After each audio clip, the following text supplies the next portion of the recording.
Anyone who has ever been a parent will tell you how magical the first few weeks of a child's life are. After all, a parent is one of life's most difficult and rewarding experiences. In the case of 25-year-old David Holly of Stockport, England, who became a father for the second time a few weeks ago, this was exactly the case. He was, on the other hand, laying on the couch with his newborn baby in his arms. One day he woke 2 hours later to discover that something was really wrong. Indeed, David Holly, 25, was sitting up on the settee with his 4-week-old son, Carson, when he fell asleep. As soon as Mr. Holly awoke, he discovered that his son was unresponsive and had been proclaimed dead earlier that day. According to the coroner, the tragedy occurred in June and was every parent's greatest fear. 2 hours after they had fallen asleep together on their family sofa, the father of a newborn baby has relived the moment he woke up to discover his son dead in his arms. Mr. David Holly, 25, had dozed asleep while sitting up on the settee with his 4-week-old son, Carson, cuddling close to him after giving the baby a 5:30 a.m. feed in their living room. Carson was unresponsive when Mr. Holly awoke around 7:30 a.m. in his home in Stockport, Greater Manchester, and the infant was subsequently pronounced dead in the hospital, despite efforts by specialists to revive him. During an inquiry into the incident, which occurred on June 24, the coroner described it as every parent's worst nightmare, noting that experts were unable to determine the cause of the baby's death. They were informed during his hearing that Carson's mother, Beverly Winter, 24, who already has one son, suffered a tough pregnancy with him. He was born in May, and doctors said he weighed PS 5.5 and they had no reason to be concerned. After his birth, Mr. Howe, a fire and security engineer, testified at the Stockport hearing that he and his wife were very close. Beverly had a difficult pregnancy with Carson, and he was born with shorter long bones than typical, which was discovered by his doctor. We went to the doctor. They immediately set our minds at ease because of the way he was handled. The midwife was like a bull in a china shop, said the couple. They simply stated that he was a little baby. Beverly had him in her possession early when we brought him home. He was in excellent health. He had a stuffy cold a few days before he died, but it didn't affect him too much. It was only aggravating him, and that was about it. He died as a result of the cold. In spite of the fact that he was on bottles, he was a competent feeder who enjoyed his meals.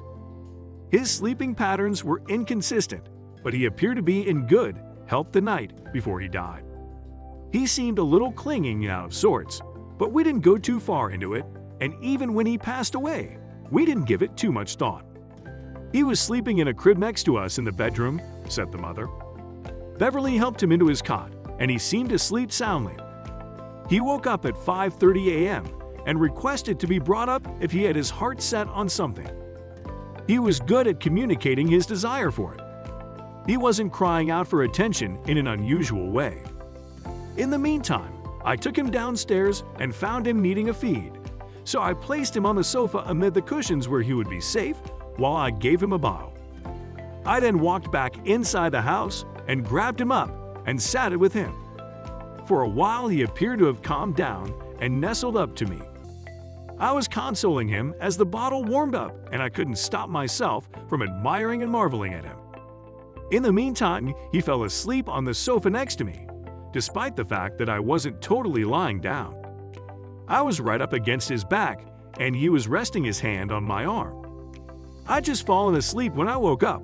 I suppose I realized something was wrong because his skin color wasn't what I expected it to be. His body felt warm, but I was thinking about everything I could think about at the time. I gazed at him and thought he looked sweet for a little while. I didn't want to disturb him, but I was hoping to see a twitch or movement, which he didn't make. I was disappointed. I went upstairs and told Beverly that I thought he was having a mental breakdown. Beverly attempted to kiss his mouth, but she was unable to detect any sensation. The ambulance arrived and the paramedics attempted to revive him. In her report, pathologist Melanie Newbold stated that the findings were ambiguous and that the kid was very small for his age. He had no external injuries or marks, and he appeared to be completely normal. He was showing signs of a common cold, but he was otherwise healthy until he died.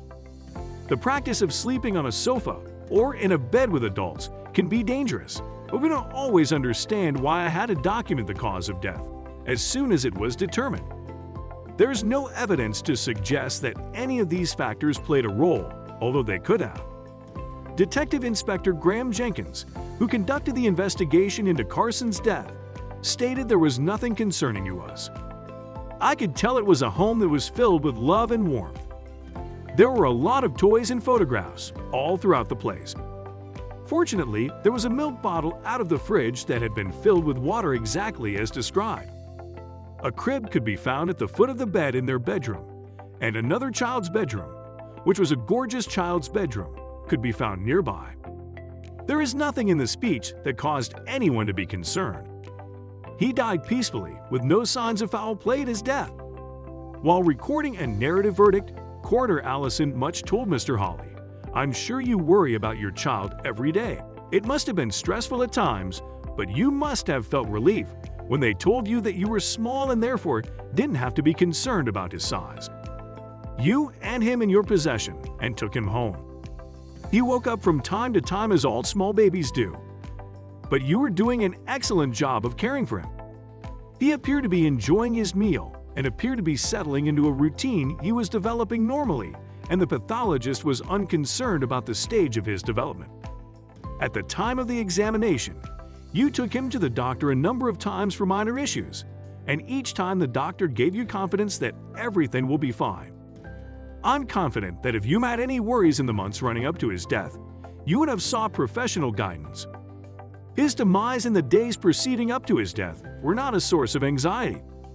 He had a cold, but it was nothing to be concerned about, and it didn't cause him to pass away.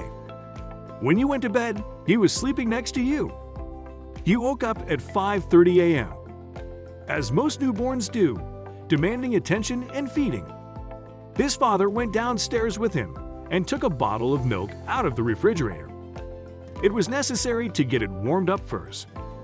As he waited, he used the opportunity to settle Carson down. Before his mealtime arrived, he calmed down almost immediately, and Dad sat down with him on the sofa, where he promptly drifted asleep. After that, there were no other issues to be concerned about at that point. A short time later, he came to, and I'm sure it was a moment you relived from your collection. Every parent's worst nightmare has come true. You were in a state of disbelief at the time, but you realized right immediately that something was wrong with the situation. The police were called, and you went upstairs to visit his mother and dialed 911.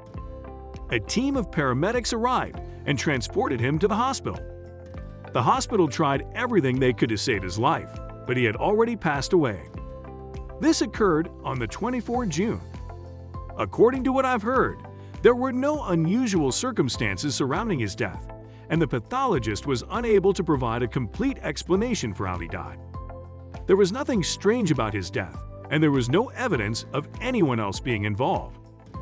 Unfortunately, this is a typical occurrence, particularly in youngsters under the age of 1 year. There is a small percentage of children who die abruptly and unexpectedly, for which there are no diagnostics available.